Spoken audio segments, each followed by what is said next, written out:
Hello dear students, so today I am going to discuss the poetry from class 10, The Trees. Let's read. The trees inside are moving out into the forest. So the poet is saying that the trees which we have used as decorative pieces in our homes, now the trees are struggling. They are trying to move outside at their real place because the real place of the trees are forests. So they are trying to move there. In second line, the forest that was empty all these days. It means the forest was completely empty because there was no tree. There was no tree because we have used them as decorative pieces in our four walls. Yes or no?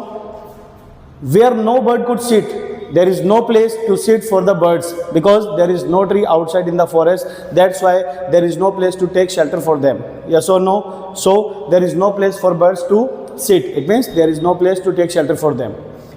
No insect hide. There is no place for insects also because if there is no tree, then there will be no place for the insects also to hide or to take shelter. तो अगर पेड़ नहीं है तो उनसे क्या क्या नुकसान हो रहे हैं, ये सब चीज़ें हम इसमें डिस्कस कर रहे हैं कि बर्ड्स के पास बैठने के लिए जगह नहीं है, इंसेक्ट्स के पास छिपने के लिए जगह नहीं है और जो फॉरेस्ट वो कम्प्लीटली एम्प्टी पड़ा है, ठीक है, बंजर है, वीरान है. No sun bury its feet in shadow. Bury means होता है एंटोम्ड, कहीं पे धस जाना. So the sun can not bury its feet. सूरज भी अपने पैर नहीं पसार सकता है. कहाँ? In the shadow of tree. जब शेडो होती है, जब छाँव होती है, तो सूरज पत्तियों से छन के, सूरज की जो रेज होती है, जो सनरेज होती है, वो पत्तियों से छन के अपने पैर पसारती हैं. तो ये जो एक्टिविटी है that is also missing. Yes और नो?